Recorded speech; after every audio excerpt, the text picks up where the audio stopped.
Oke, kita kembali lagi ke episode ketiga, lanjutan dari episode sebelumnya yang belum tuntas di tema Super Team Top or Flop Jilid 2 atau Part 2. Terakhir kita bahas apa, Kak? Miami Heat. Miami Heat. Oke, kita udah bahas 5 tim ini. Kita bahas selanjutnya ke mana ini? Ke Warrior mungkin ya. Oke, kita bahas Warrior dulu. Warrior. Kedatangan Andre Iguodala. Iguodala aja ya. Apakah membantu menurut Kak Yabes, Kak Rifki? Otto Porter Junior ini bukannya dulu di Washington ya? Iya, pindah di Warrior. Pindah ya? Ya, Otto Porter Junior. Sama Nemanja tadi yang aku bilang di mana? Nemanja Bjelica. Iya, betul. Nah, itu. Gimana menurut mungkin dari Kak Yabes dulu? Yabes dulu deh. Kalau dari aku, kembalinya Iguodala ke Warriors kelihatannya sangat membantu ya. Maksudnya dalam arti pengalaman ya? Iya, sebagai mentor lah. Karena kan semenjak ditinggal Kevin Durant ke Brooklyn Nets, terus Klay Thompson juga cederanya masih kambuh-kambuhan, sering cedera juga, terus cukup bisa menambal posisi yang kosong lah. Kalau aku sih starting five-nya tetap Curry, Klay, Andrew Wiggins main ke posisi small forward bisa, Iguodala main 4, senternya Wiseman, kalau enggak siapa senternya tuh lah? Oh iya, Draymond Green. Ada satu lagi senternya yang cedera, yang sering kambuh-kambuhan cedera itu siapa ya namanya? Wadidaw. Itu juga lumayan sih sebenarnya. Iya sih. Cuman kalau menurut aku nggak setuju sih sama ESPN ya. Naruh Iguodala di starting lineup itu menurutku enggak sih. Nggak setuju sih aku. Kayak ya Wiggins tetap main 3 sih menurutku, terus juga Green sama Wiseman. Draymond Green 4 ya. Iya sih. Soalnya Iguodala ya bukan 4-5 tahun yang lalu gitu loh. Yes. Benar. Itu fakta ya menurutku. Iya. Itu sih. Menurutku Iguodala bisa membantu dengan pengalamannya juara. Iya. Benar. Betul. Dan kenapa Warrior nggak step up musim lalu ya? Karena memang nggak ada Thompson. Iya. Dan banyak faktor lain lah. Dan menurutku musim depan Warrior bisa step up sih. Karena apa? Dengan Steph Curry, Thompson, Green, trio ini udah sangat-sangat bisa membantu Warrior. Kalau bisa diingat mungkin kayak zaman sebelum ada Durant, bisa juara. Karena memang 3 ini yang memang dulu sama Iguodala ya. Iya. 3 ini yang memang pilar jadi utama pakem. Ya. Betul. Apalagi ketambahan Andrew Wiggins. Andrew Wiggins mungkin ya bisa lah ya untuk sekarang mungkin better than Andre Iguodala. Itu menurutku. Apalagi Wiseman pemain yang cukup potensial. Sangat potensial sih dengan permainan dia di musim kemarin.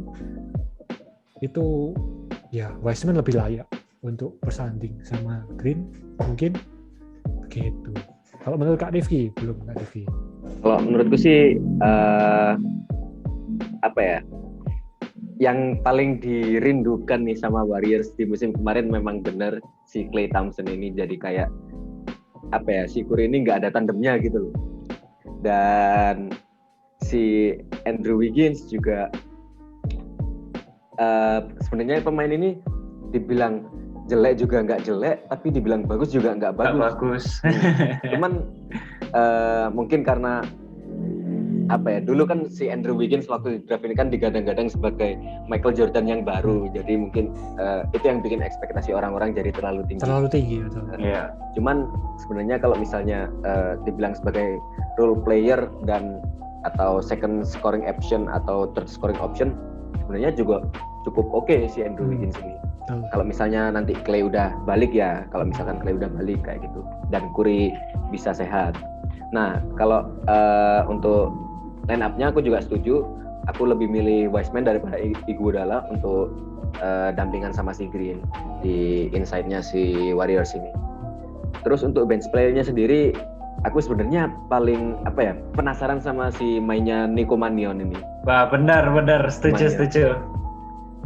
Kayak dia itu sebelum di NBA itu kayak hype banget gitu loh, dan di media pun juga dia kayak di cover media itu juga mainnya juga bagus dan skillful banget gitu loh.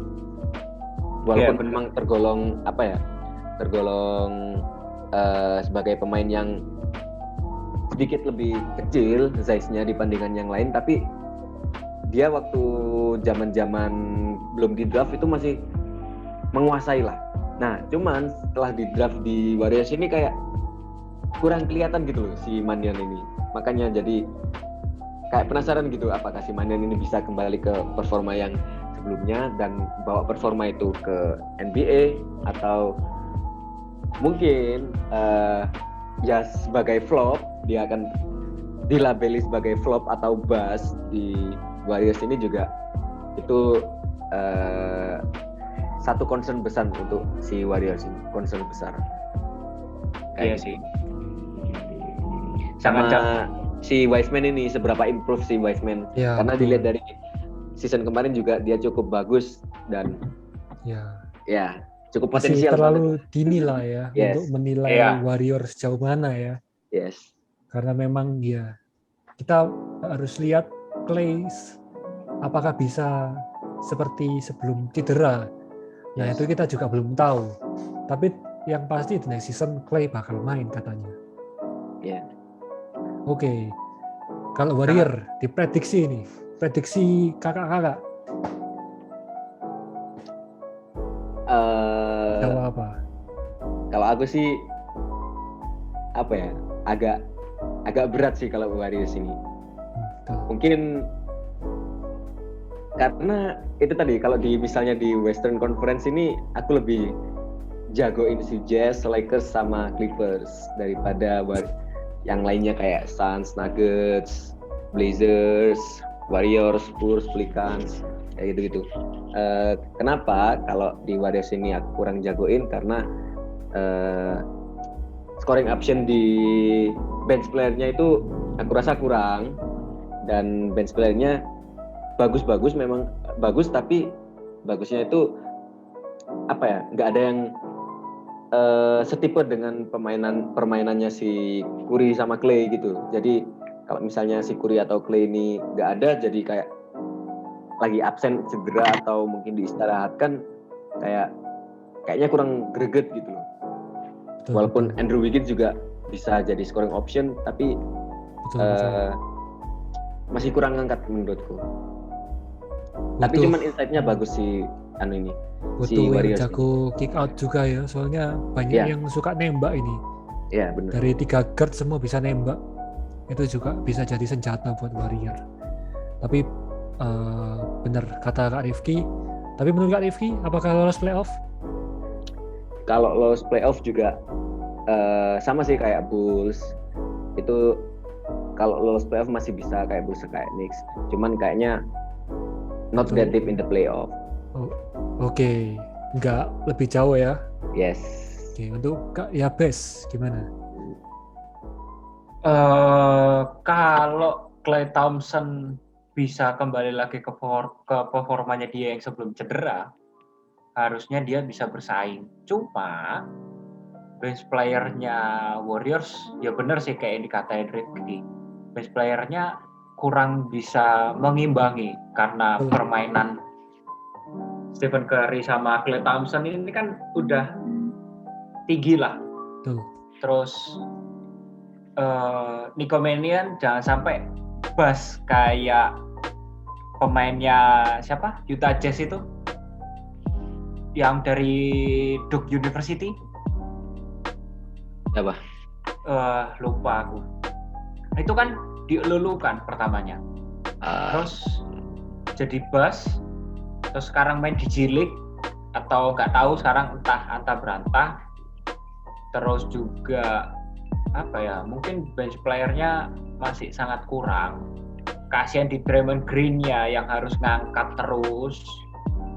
Sewaktu Curry lagi busuk mainnya, terus lagi jelek katakanlah gitu. Terus yang ngangkat Draymond Green, Andrew Wiggins sesekali 2 kali. Ya cukup kesulitan sih sebenarnya. Tapi nggak tahu lagi kalau Steve Kerr punya senjata rahasia. Ya. Betul. Iya. Kan di tiap season sewaktu Warriors itu kan Steve Kerr pintar banget untuk merotasi pemain kalau menurutku ya. Jadi dia mau ganti Stephen Curry, dia mau ganti Klay Thompson, dia mau ganti Andre Iguodala, itu sangat bagus sih. Jadi enggak sekedar ayo main ganti, enggak, tapi dia ngeliat momentumnya kapan harus ganti pemain, kapan harus mengistirahatkan pemain. Itu sangat bagus sih. Posisi Steve Kerr di Warriors ya sangat ini sih, karena mungkin melihat background-nya Steve Kerr kan dulu pemainnya Bulls. Jadi kacamata pemain terus diaplikasikan ke pelatih ya. Nggak tahu lagi kalau Steve Kerr punya itu senjata cadangan ya. Contoh pemain dan pelatih yang sama-sama top marko top. Yes. Jadi tetap lolos, tergantung Klay Thompson bisa nyala apa enggak ya. Iya. Dan bisa dibilang Warrior itu kembali ke masa 2015 sih menurutku. 15-16 yang tanpa Durant. Jadi ya mereka mengandalkan small man ya. Tinggal itu, ya. Pada waktu itu Warrior kan memang masalahnya di center. Sempat berganti kan kayak Andrew Bogut ya kan, Bogut. Yeah. Terus juga berganti-ganti beberapa kali.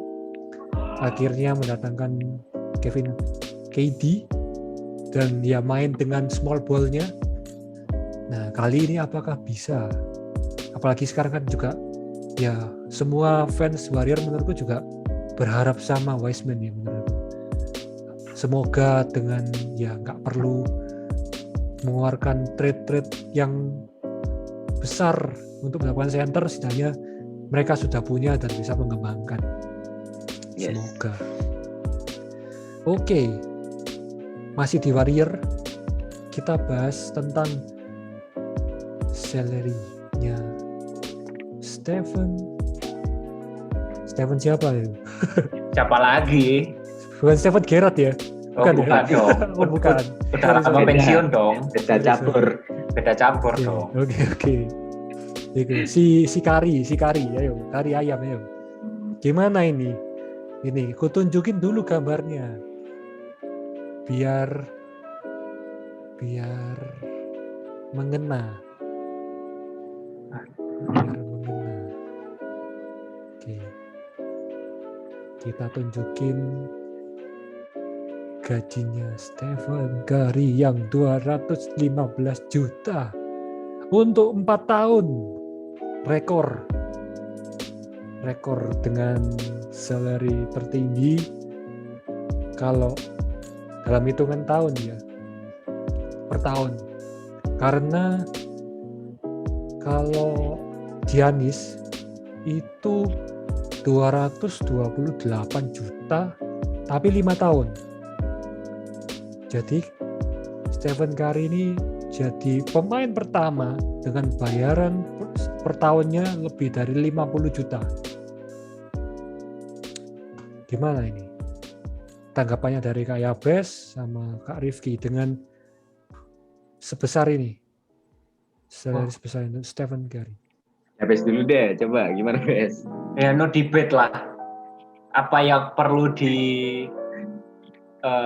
debatkan Stephen Curry yang di masa katakan kalau menurutku ya pribadi ya nggak salah juga dia dikontrak dengan harga segitu karena Stephen Curry ini membuktikan gitu loh dirinya ke Warriors yang dulu di draft katakanlah jadi buzz ya waktu itu ya sempat jadi buzz kan. Terus beberapa tahun berselang dia udah bisa naik ke ngimbangi Monta Ellis zaman dulu Warriors Monta Ellis. Iya. Terus akhirnya Monta Ellis keluar, akhirnya Curry sendiri bertahan di sana ada David West, terus ya layak lah dia. Cuma kalau 4 tahun dihargai segitu dengan perbandingan Giannis yang 5 tahun cukup. Berarti kalau 4 tahun dia sekarang umur 33 ya 31 ya 33 ya di umur 37 tahun di kontrak segitu ya nggak salah juga sih. Gila sih. Kaya bro. Per detik 27.000 1 menit 1,5 juta 1 jam 98 juta. Dihitung sendiri ya 1 hari 1 tahun dan 4 tahun. Kalau 4 tahun kalau dirupiahin 215 M nolnya berapa? 6 M enggak kalau udah miliar harusnya triliun sih dia. Iya. Dia nggak salah juga sih kalau menurutku. Memang segitu pasarannya dia. 3,4 T.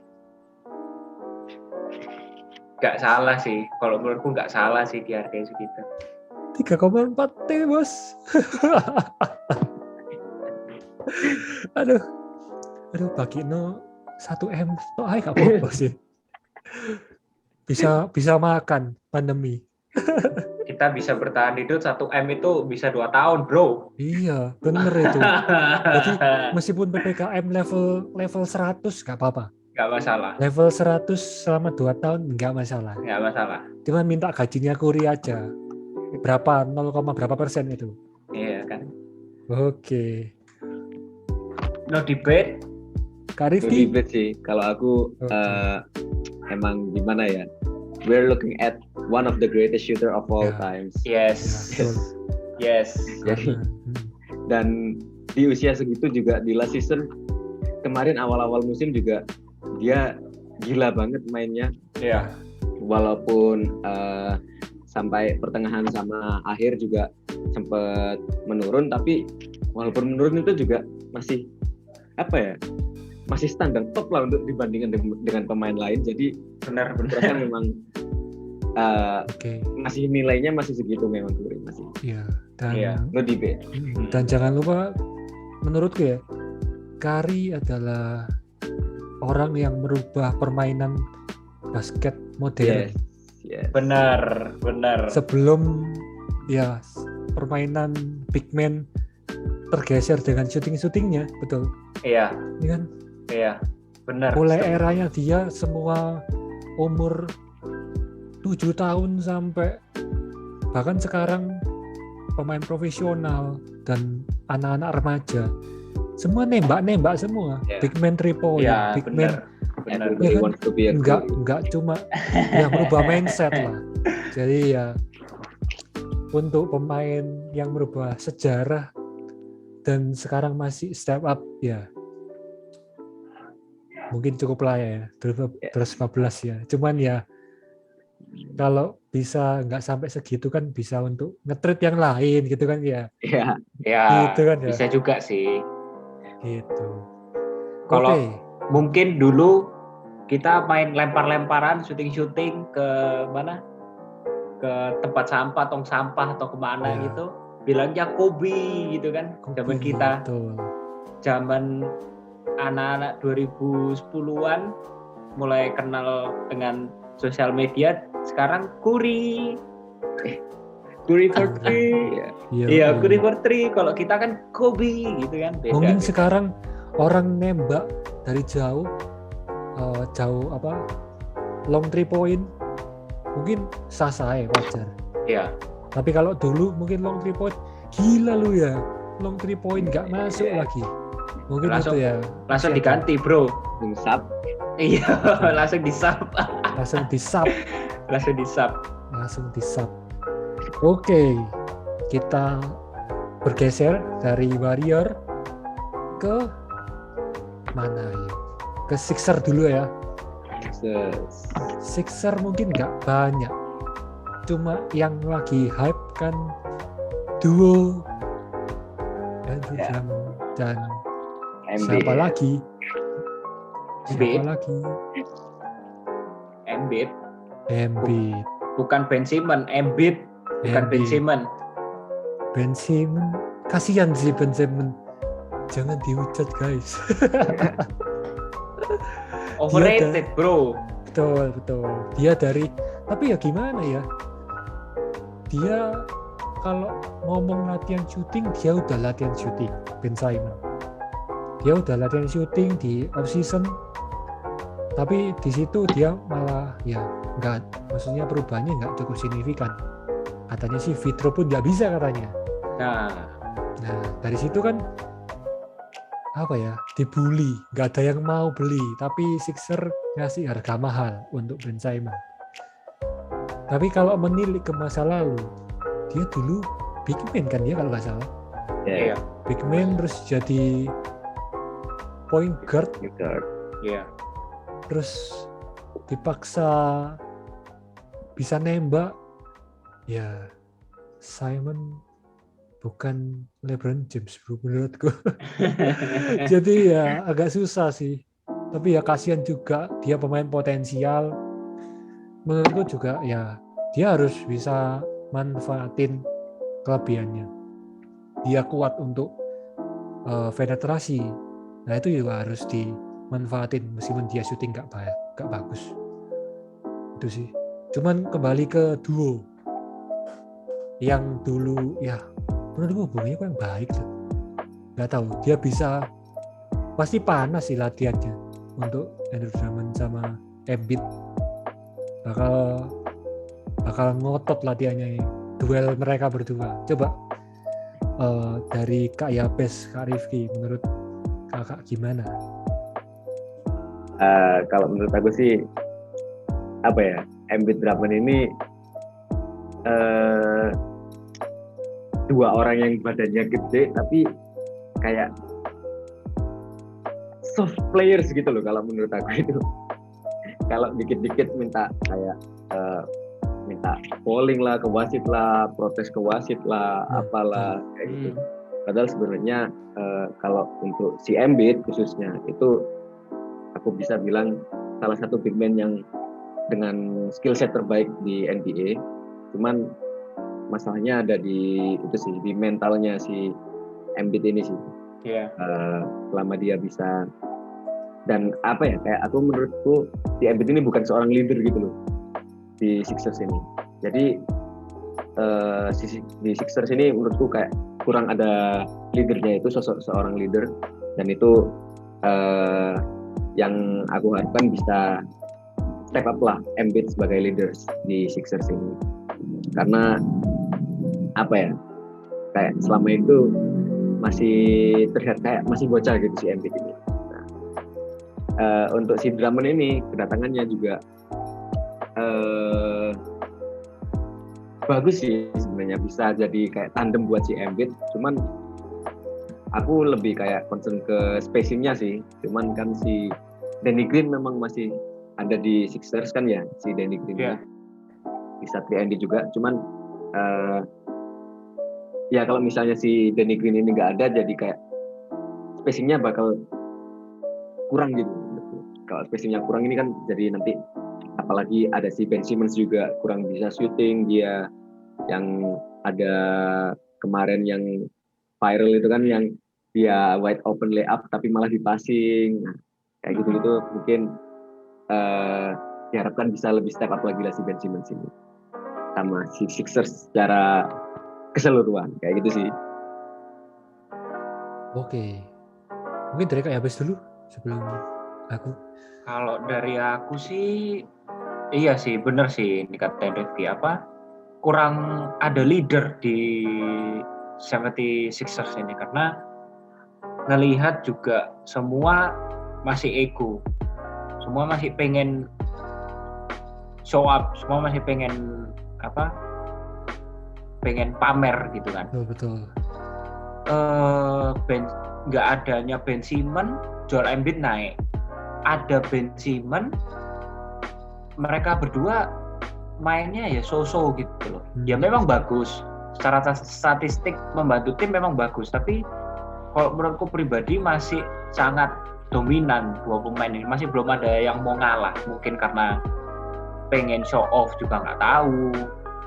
Terus juga sebenarnya kalau duo Andre Drummond sama Joel Embiid ini ya kalau dibilang bagus sih bagus, cuma ngelihat umurnya Andre Drummond sama Joel Embiid harusnya bisa lah mereka berdua kerja sama, kolaborasi, bisa siapa tahu mereka bisa jadi Blake Griffin dan DeAndre Jordan next-nya.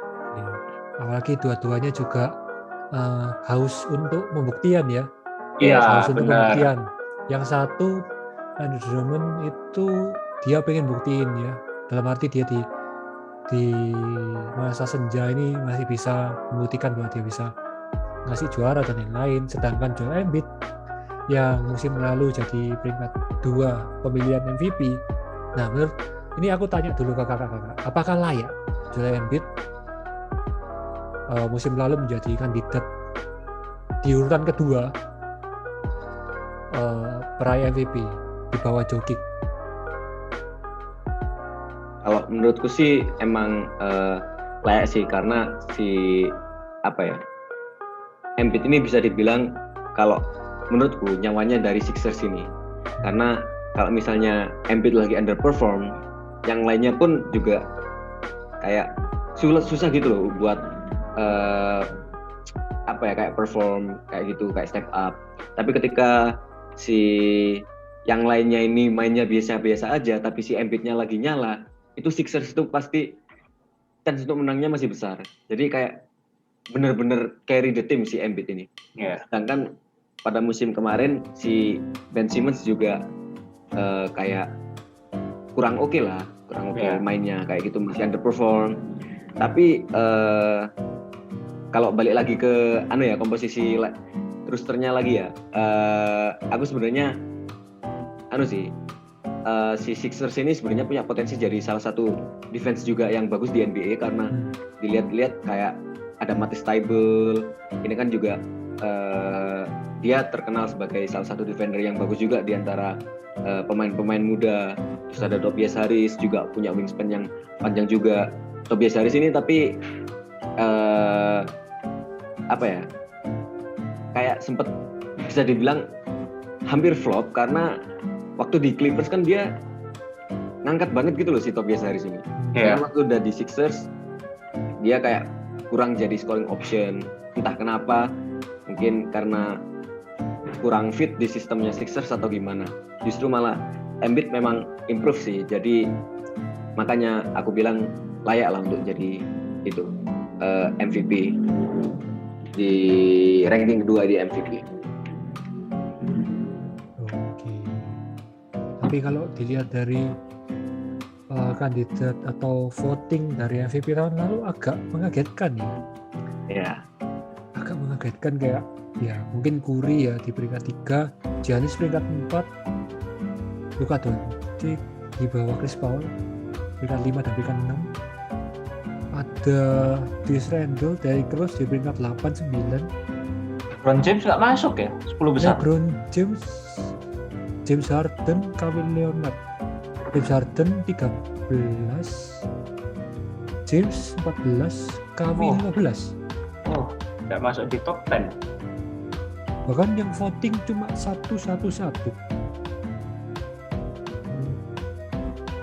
Oh my god, Russell Westbrook bukan 11, Benzema 12 bahkan. Iya. Gak apa-apa, yang penting Derrick Rose masuk 10 besar. Gak apa-apa.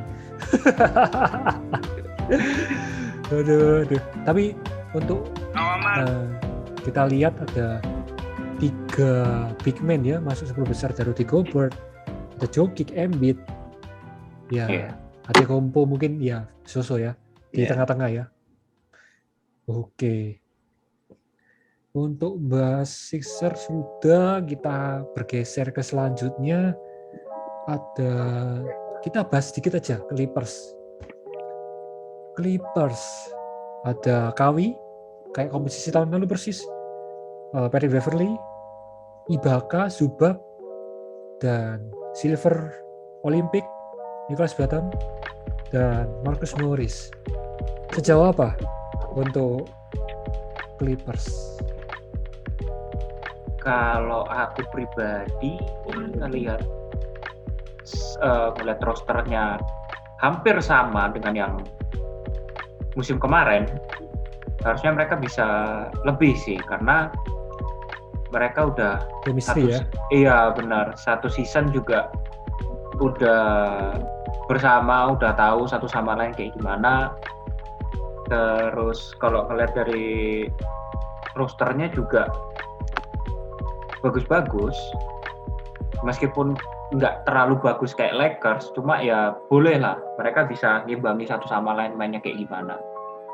Kedatangan Rondo, Ivica Zubac ya cukup membantu sih, karena senternya Cousins masuk Clippers ya, DeMarcus Cousins.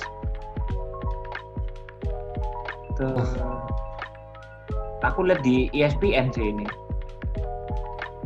DeMarcus Cousins masuk Clippers. Point guard masih Patrick Beverley. Kalau nggak Patrick Beverley, Rajon Rondo. Tapi kalau aku sih prefer Rondo sih. Ya, apakah Rondo masih bisa, itu juga jadi pertanyaannya sampai sekarang. Iya. Kalau untuk Cousins, aku rasa juga mungkin kalau dari pelapis masih oke ya, karena memang sangat-sangat rentan cedera orang itu. Nggak tahu sepatu kaca ya. Jadi, shooting guard itu Paul George tetap, small forward tetap Kawhi Leonard.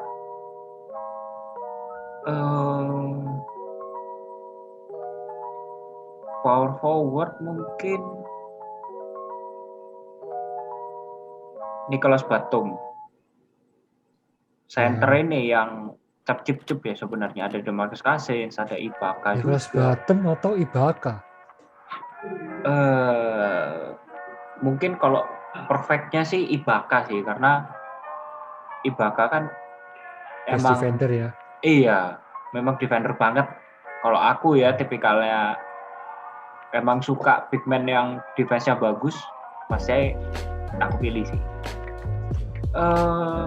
Zubac bisa jadi pelapis atau enggak bisa jadi, kalau six man kayaknya ketinggian deh.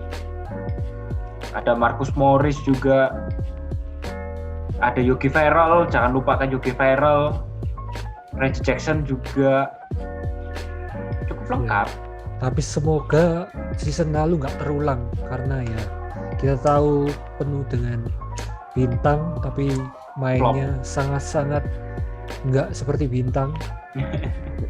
Apalagi penurunan dari Paul George sangat signifikan menurutku. Jadi bukan Paul George yang di Pacers ini menurutku. Iya, Jadi beda ya. nggak bisa disamain lagi. Nah itu. Tapi kan menurutku kayak berharap Clippers lebih aktif untuk trade, untuk pertukaran pemain. Karena apa? Melihat tahun lalu cukup kurang berhasil komposisi ini. Jadi ada dua kemungkinan, apakah bisa chemistry-nya nambah atau memang nggak cocok. Nah itu yang season depan kita harus lihat Clippers seperti apa.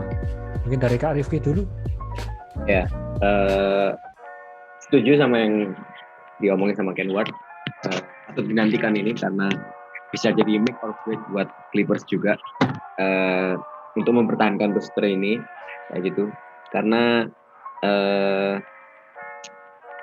apa ya, si yang tadi udah episode sebelumnya sudah aku singgung sebelumnya, kayak si Paul George ini yang underperform di playoff kayak gitu, terus Kawhi Leonard yang cedera, terus bench player yang nggak step up juga.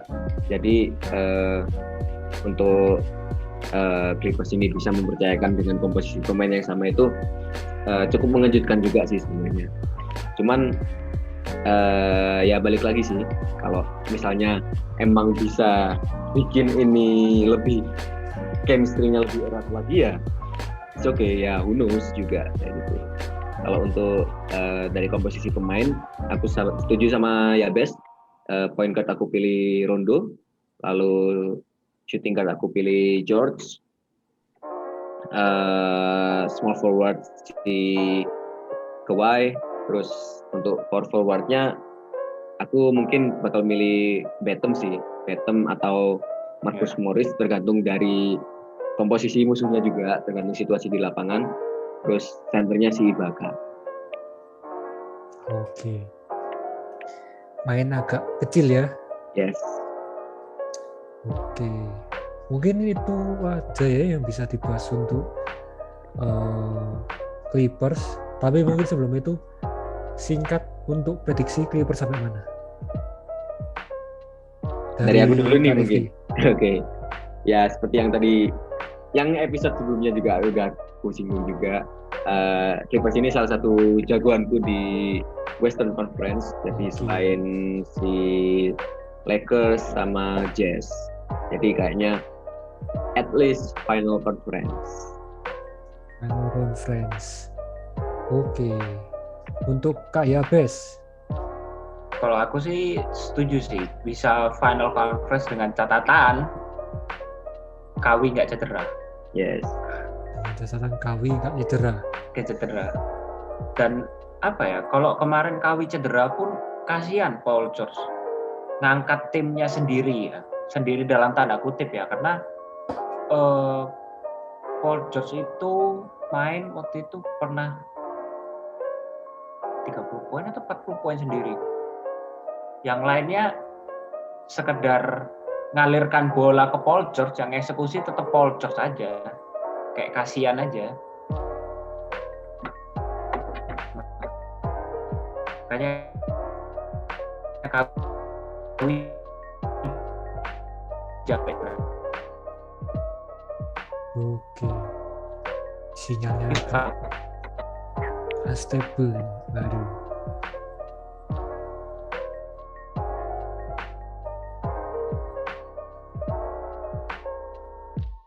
Oke, halo.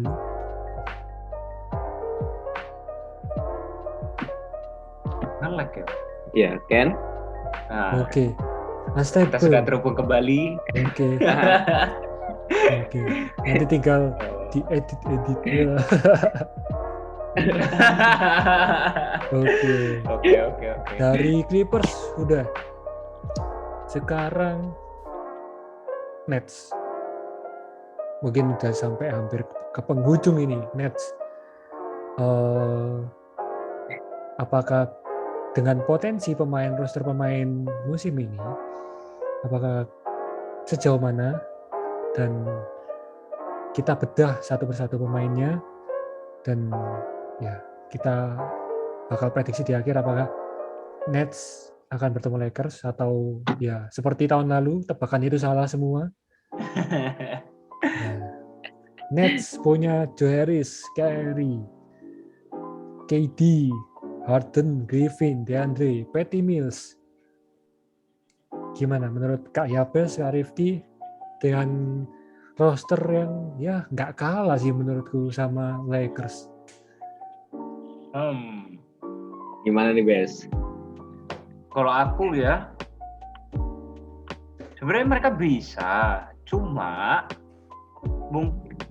kalau ngelihatnya adalah, aku ngeliat di senternya dulu ya, Griffin sama DeAndre. Sebelumnya mereka udah punya history di Clippers mainnya seperti apa, mereka udah ngerti lah pasti tipikal permainan satu sama lain seperti apa. Tinggal small man-nya aja, Kyrie, Durant, Harden bisa nggak mensuplai atau membagi rata bola ke mereka berdua. Dan kalau ngelihat secara komposisi sih, Kyrie point guard, Harden shooting guard, Durant posisi small forward, Griffin posisi power forward, DeAndre Jordan jadi center. Udah perfect combination sih. Perfect sih, betul. Terus six man-nya mungkin kalau aku pribadi kayaknya lebih ke Patty Mills sih. Karena tipikal Harden dan Kevin Durant adalah shooter. Joe Harris shooter. Betul. Kalau Joe Harris shooter jadi six man kayaknya bakal ketutupan sama aura Kevin Durant satu, ketutupan sama aura James Harden dua. Jadi kalau aku sih pribadi Patty Mills sih, karena Patty Mills kan di San Antonio Spurs bagus banget dia ngalirin bola. Di timnas Australia juga dia jadi tumpuan. Ya mungkin kayak gitu sih, tapi nggak tahu ya ini bakalan jadi top or flop, kembali lagi ke ego pemain masing-masing, terutama di small man-nya. Kalau di big man aman harusnya aman. Kalau Ricky? Kalau dari aku sih secara ofensif ini tim yang gila banget. Karena ya ISO gang, ada Irving, Harden, Durant, terus Blake Griffin juga sama Patty Mills, itu mereka semua pemain-pemain yang bisa dibilang untuk penetrasi dan create space untuk mereka shooting sendiri itu sangat bagus, dan eksekutor juga sangat bagus juga. Jadi secara ofensif mereka gila banget. Belum lagi ada Joe Harris, dan DeAndre Jordan juga lumayan. Cuman kalau di aku concernnya untuk Nets ini lebih ke defense-nya sih.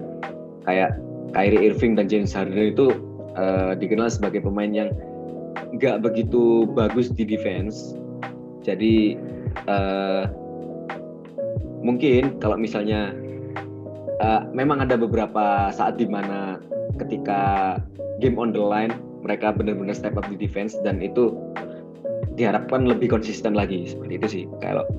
Cuman kalau dilihat-lihat dari track recordnya sih, Kevin Durant, terus DeAndre Jordan sama Blake Griffin, khususnya si Durant ini kemarin di Olympics juga dia defense-nya bagus banget, untuk helping side defense-nya juga bagus banget. Jadi kalau misalnya si Durant tetap improve kayak gitu, kayaknya nggak terlalu masalah juga sih, kayak gitu sih. Oke, bener sih, apalagi kayak kita lihat bahwa ya nggak main-main juga ya, mereka punya kemampuan individu yang ya nggak perlu diragukan lagi. Cuman tinggal kita lihat pelapisnya selain itu juga banyak pemain muda kayak Claxton, terus juga ada beberapa pemain. Nah di situ mungkin ya itu efek mendatangkan superstar ya. Selalu ya setidaknya kalau bintang banget di inti atau di sampai six man-nya ya cadangannya ya nggak se-hype itu juga, karena memang pemain intinya kita nggak usah bilang kayak Harden ya MVP, Durant ya kita bisa gak perlu dilakukan lagi apa yang pernah dicapai. Jadi menurut kakak-kakak gimana? Apakah terjadi Nets Lakers apakah bisa sampai NBA Final? Bisa kalau aku. Kalau aku bisa sih. Nets ini juga salah satu jagoanku di Eastern Conference. Itu kalau jagoanku di Eastern Conference ini salah satunya itu Nets, terus ada Oke. Bucks sama Heat. Itu sih. Oke. Untuk Nets mungkin udah nggak perlu ditanya prediksi ya, udah terjawab, bisa semua NBA Final. Oke. Mungkin untuk NBA, oh masih ada satu lagi ternyata. Pemain naturalisasi kita, Marques Bolden. Gimana Marques Bolden? Yang masuk roster Washington Wizards di NBA Summer League. Menurut Kak Yabes dulu mungkin? Ya kalau dibandingin sama Indo mungkin kelasnya bakalan jauh berbeda. Dalam artian Marques Bolden sangat tinggi lah kelasnya karena dia main di liga tertinggi bola basket di dunia. Ya pernah ya di Cavs ya. Iya pernah di Cavs, terus main di Cavs itu pun 2009 dia mainnya sekali, 2020 dia mainnya 6 kali, tapi di selang waktu 2019-2020 dia main di G League di Canton Charge. Jadi andalan juga. Iya, jadi andalan, bersaing sama Wendell Carter Jr. Terus ada juga siapa tadi aku baca itu, rasanya bisa, maksudnya bermain untuk timnas. Kasihan di coach Toro aja. Dia kebingungan milih Lester Prosper atau Marques Bolden. Tapi kalau aku pribadi ngelihat Lester Prosper juga permainannya bukan tipikal center yang fisikal banget, tapi dia lebih kayak main di high post gitu. Jadi 3 point, dia cutting ke dalam, posterize dang-dangnya dia, reboundnya dia, gak usah diragukan lah kalau reboundnya dia. Sebenarnya aku belum lihat mainnya Marques Bolden kayak gimana, tapi kalau ngelihat dari umur, kayaknya Marques Bolden bisa sih, potensial banget karena masih umur 23 tahun. Lester Prosper itu 30-an ya? Atau 28 umurnya dia. Oke. Untuk dari Arif sih? Kalau dari aku kayak salah satu sisi positifnya yang sangat positif banget untuk Marques Bolden ini jadi naturalisasi di Indonesia itu, yang pertama adalah experience-nya si Bolden ini sih. Dia main di NBA, dia main di G League, terus dia juga di Duke University sama Zion Williamson dan pemain-pemain NCAA yang lainnya. Itu bakalan sangat-sangat membantu untuk pemain-pemain Indonesia lainnya yang nanti juga pastinya bakal berandil besar lah buat perkembangan basket di Indonesia di experience-nya itu. Cuman problemnya adalah apakah nanti si Bolden ini bisa menyampaikan experience itu ke teman-teman di timnas, itu yang masih jadi pertanyaan. Dan juga apakah permainannya si Bolden ini memang fit di sistemnya di timnas kayak gitu sih.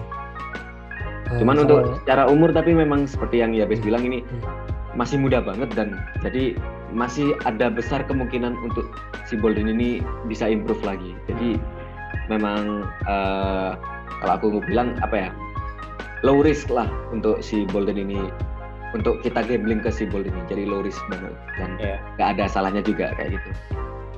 Apalagi kalau aku lihat dari Marques Bolden ini spesialis defense. Spesialis defense dia. Jadi sering blok dan ya kuat di pen area. Nah, menurutku ya sangat jarang ya pemain Indonesia punya pemain yang bisa kuat di pen area. Yes. Apalagi aku lihat banyak blok-blok yang didapat sama Marcus Bolden di highlight-nya. Jadi kalau aku lihat sih sangat-sangat bermanfaat untuk timnas Indonesia. Nah, tadi ke Koyabes prefer ke Marcus Bolden daripada Lasse Prosper. Nah, kalau Kak Rifki gimana? Kalau aku dibilang prefer kemana juga agak bingung juga sih, karena aku juga belum tahu mainnya si Bolden ini kayak gimana. Cuman melihat potensi mungkin aku bakal milih Bolden dulu. Iya sih. Dan kasihan juga sih Lasse Prosper ini dibully sama masyarakat Indonesia. Katanya kurang eksplosif katanya. Ya memang gimana ya, Indonesia berekspektasi tinggi untuk pemain asing. Terlalu tinggi. Pemain naturalisasi. Sedangkan ya apalagi mereka berpatokan dengan udah beberapa kali dicoba sih Lasse Prosper, dan mungkin itu jadi pertimbangan para fans basket Indonesia kenapa banyak kritikan untuk Lasse Prosper. Tapi semoga bisa saling mengisi, meskipun hanya salah satu yang bisa main karena memang slotnya juga hanya 2 gitu. Jadi ya semoga basket Indonesia bisa berbicara banyak di FIBA, apalagi kita bisa berkaca pada Filipina dengan ya mungkin pernah Jordan Clarkson ya dulu pernah sempat membela dan berdampak signifikan untuk Filipina pada waktu itu di event FIBA ya kalau nggak salah. FIBA atau Asian Games ya? Nah aku lupa, Asian Games ya itu ya, Asian Games. Kayaknya Asian Games ya itu. Kemarin itu. Jadi semoga bisa dan melebihi Filipina gitu. Untuk topik terakhir yang lagi hot, USA dapat emas. Gimana USA dapat emas ini? Apakah memang masih superior atau lagi beruntung aja di Olimpiade 2020 ini? Gimana? Kak Rifki?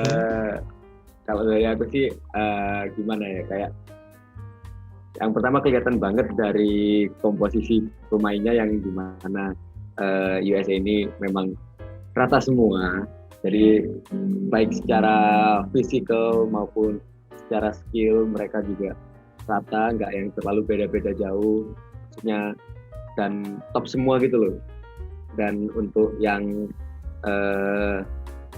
negara-negara lain pun sebenarnya juga udah mulai mengejar ketertinggalan sama USA, cuman karena apa ya, pemain-pemain USA udah terbiasa bermain di level yang tertinggi di NBA, yang mana liganya juga secara permainan itu lebih bisa dibilang lebih maju daripada basket di belahan dunia yang lain. Jadi mungkin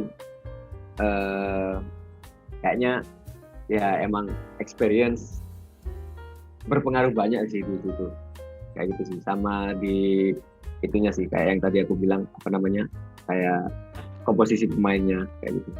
Cuman yang aku concern di USA ini kayak mereka itu beberapa kali kayak telat panas gitu loh waktu main. Jadi quarter pertama ketinggalan atau first half ketinggalan kayak gitu.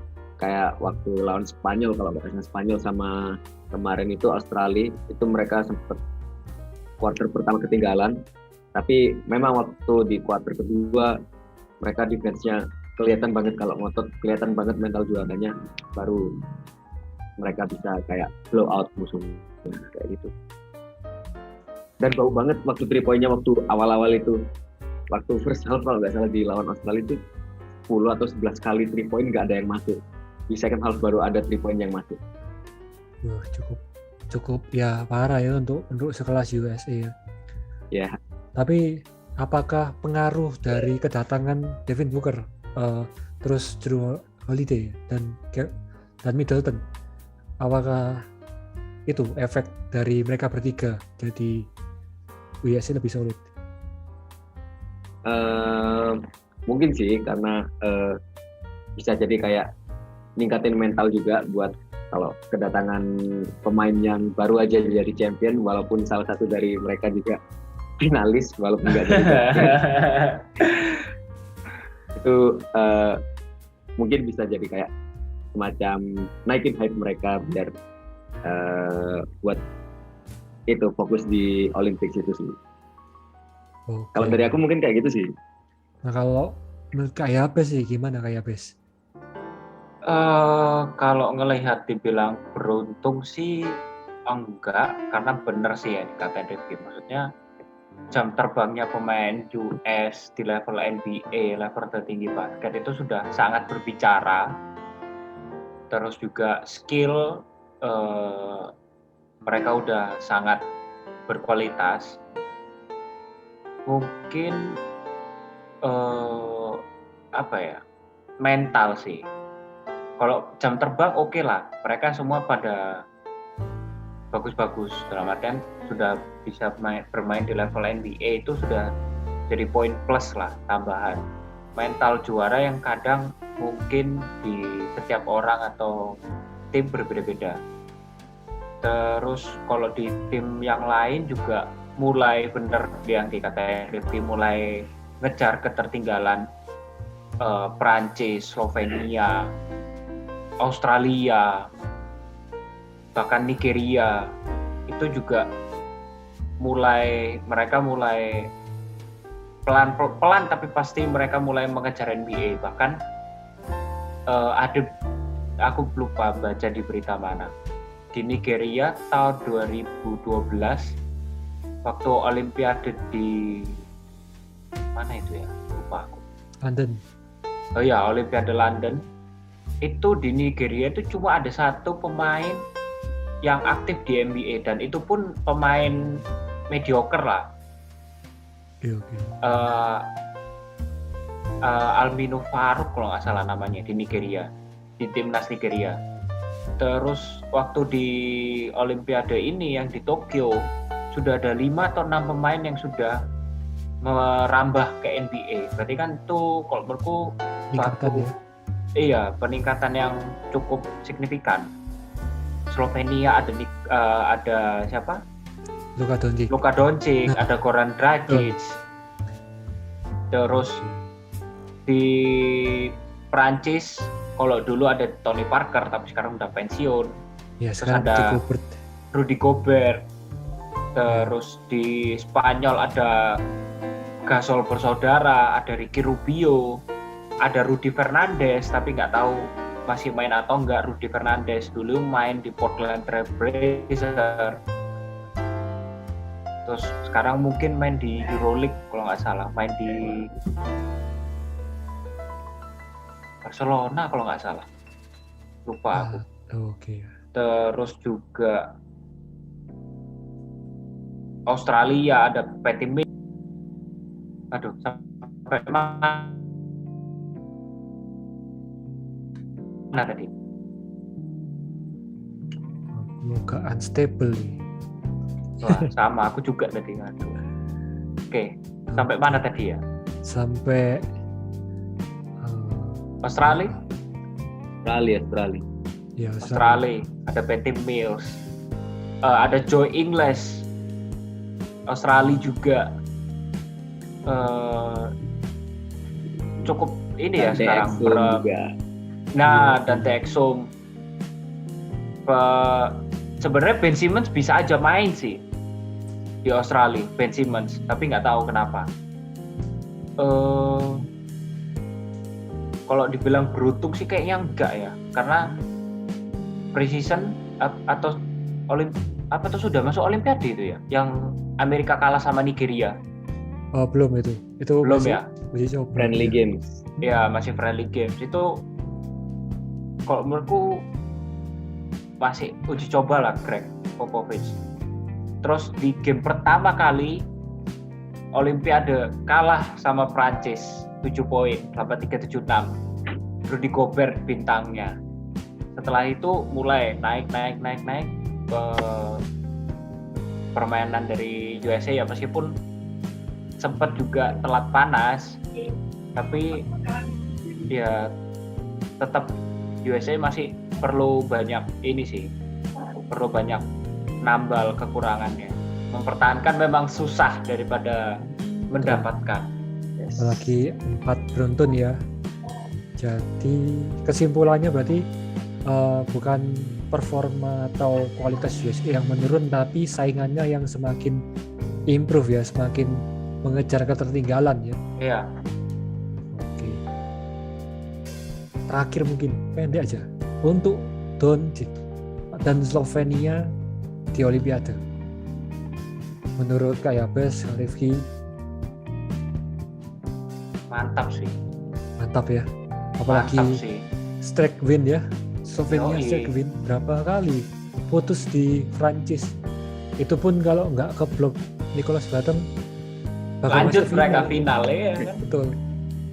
Betul itu sayang Mantap sekali. sih. Kalau untuk Kak Rifki, untuk Ya emang apa ya, morat marit lah istilahnya. Dibanding mainnya waktu di Olympics kemarin. Gila banget. Kacau. Walaupun cuman masih baru berapa tahun tuh ya? 20 tahun ya Doncic. Doncic 23. Ya walaupun masih muda banget. Iya 20 masih muda. 22 tahun ya. Iya. Walaupun masih muda banget tapi udah kayak kelihatan lah dia udah main profesional dari usia yang sangat-sangat muda. Iya. Terus dia di NBA juga, sebelum di NBA di Madrid juga menguasai. betul. Terus di NBA juga dia bisa membawa performa di Madridnya ke NBA dan dibawa di level internasional juga. Itu pemain sekonsisten itu emang generasional lah. Kalau aku generational talent, sangat generational talent. Yes. Betul. Soalnya juga ya dia rookie. Kalau dia di tim yang tepat, menurutku di tahun rookie-nya sih bisa masuk ke MVP sih. Apalagi dia gila. Kalau memang tahun rookie-nya adalah musim lalu, yang lagi pemain-pemain superstar lagi turun-turunnya, itu sangat besar untuk peluangnya bisa. kan. Oke, untuk episode 3 kali ini sudah cukup menurutku. Udah sampai part 2, bahkan part 2-nya 1 jam. Gila sih, seru-seru. Nah, oke, tetap setia, dengerin kita, dukung kita, dan tunggu episode selanjutnya, episode 4, kita bakal tampilin apa? Penasaran kan? Oke, tunggu aja. Jangan lupa follow Instagram kita di @psycho_ubaya, untuk YouTube Psikologi Ubaya Basketball, dan podcast kita sendiri adalah Psikologi Ubaya Basketball atau bisa disingkat Popcast. Mungkin baru tapi dukung dan nikmati karya-karya kita. Sekian dari kita. Terima kasih. Bye-bye. Bye. Bye.